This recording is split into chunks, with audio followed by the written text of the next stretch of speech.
sa mga pansit na nakasanayan na natin. Malabon, bihon, kanton, ang mga pansit ng iba't ibang mga probinsya na matitikman na rin maging dito sa Metro Manila. Katulad na lang ng pansit batil patong. Kilala ito ng mga taga-Tuguegarao sa Cagayan.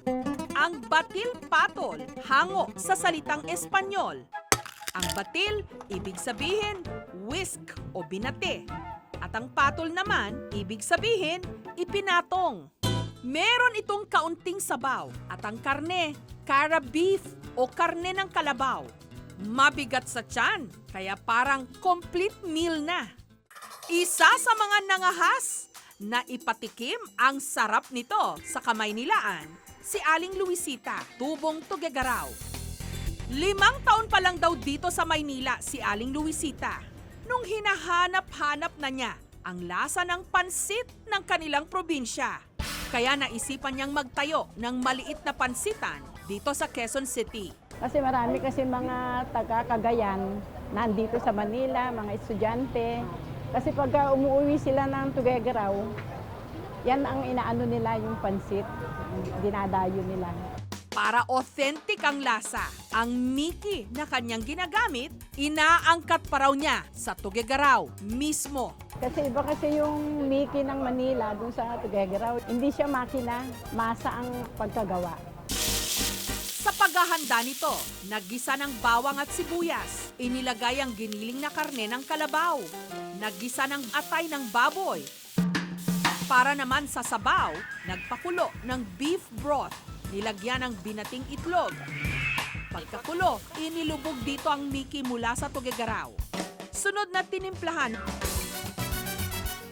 nilagyan ng toppings na itlog na sunny side up. Malasang malasa po. Kakaiba pong pansit na natikman ko. Ngayon ko lang po natikman ito. Kung medyo mabusisi ang pagluluto ng pansit batil patong ng Tuguegarao, ang pansit naman ng Laguna, kayang-kaya raw lutuin maski nang nasa grade 1? Kaya naman ang tawag nila rito, pansit grade 1. Ang mga sangkap, Miki, hipon, tokwa at ilang mga gulay. Simple man ihanda, pang first honor naman daw ang lasa. Ayon sa Santa Rosa Studies Center na siyang nagsasaliksik sa kultura at kaugalian ng mga tiga Santa Rosa, dati-rate, ang tawag daw sa pansit grade 1, pansit lang-lang. Tinagurian ngayon na pansit grade 1 ay tinagis na ng mga anak ko, ang tawag ay pansit lang-lang. I suppose kasi merong pansit luglog. So, for emphasis, pansit lang-lang. Tapos ang ginagamit naming pang-asim ay yung kalamyas. Sa Santa Rosa, itinatawag na kalamyas. Sa ibang lugar, kamyas. At ang itinuturing daw na top 1 sa pagluluto nito sa buong Santa Rosa, si Aling Alice. Na grade 1 pa lang daw, alam nang lutuin ito. Miki lang, simpleng ano lang, pagkain ng ano namin. Merienda, pwede na rin. Pero ngayon, ano na siya, natutinda na dito sa mga palengke. Marami na rin ibang nagluluto. Okay, class! Ilabas ang mga kwaderno at isulat ang proseso ng paghahanda ng pansit na ito. Iginisa ang bawang, sibuyas at carrots. Sunod na inihalo ang pansit Miki. Nilagyan ng atsuete, kaunting sabaw ng manok o chicken stock. Tinimplahan ng paminta at kinchay. Important reminder, class, para authentic ang lasa ng inyong pansit grade 1, imbes na kalamansi, ang gagamiting pampaasim, kamyas o kalamyas kung tawagin ng mga taga Santa Rosa. Okay na, luto na yung ating pansit grade 1. Simple lang pero masarap siya, malasa siya.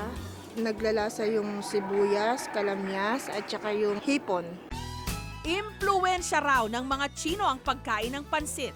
Ang salitang pansit nagmula sa salitang Fukien na piensit. Ang ibig sabihin, lutong pagkain. Sa Cavite City, hindi lang daw saging ang may puso, pati ang kanilang pansit. Ito ang pansit puso. Maasim-asim ang lasa dahil sa toppings nitong puso ng saging. Ito ang pansit na may puso, pansit puso ng Cavite. Kwento ni Nanay Lolit, panahon pa raw ng mga Hapon. Iniluluto na ito ng kanyang yumaong ina na si Aling Ika.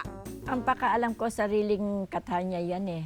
Yung sa isip niya, kasi bata pa rin siya, nagtitinda na siya, nagluluto-luto. Kasi ang gusto ko, wag mamatay ang alaala ng nanay ko sa pagluluto. Yan ang pinamana sa akin.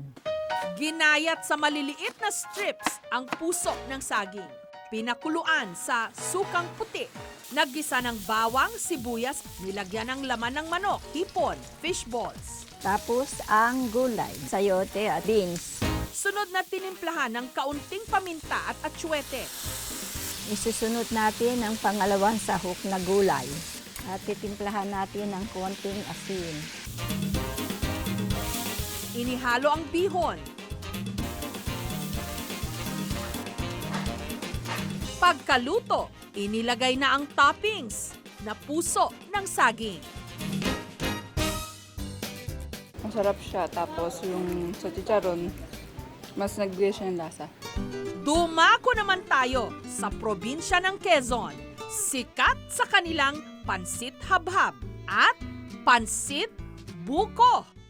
Imbes na noodles na gawa sa harina, ang kanilang noodle mula sa pangunahing produkto ng Quezon, buko strips.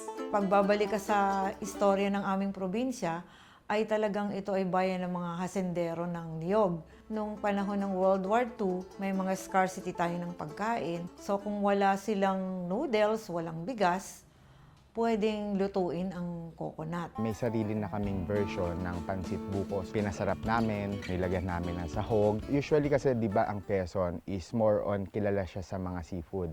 Kasi dito yung dalahican. So naisip namin na gumamit ng seafood imbis na pork and chicken. Iginisa ni Chef Gio ang bawang at sibuyas. Then isusunod natin yung shrimp, pati yung squid, lambanog, soy sauce, pati yung celery. Inilagay ang kinayod na buko. Saka natin lalagay yung carrot, pati yung sayote. Lasang-lasang po yung buko, fresh na fresh talaga. Kakaiba sa ibang mga pansit na tikman ko. Tapos yung seafoods niya, talagang sumasama dun sa ng buko. Gising na! Huwag tutulog-tulog sa pansitan. Lalo't napakarami nating pansit na pagpipilian. Pampahaba ng buhay.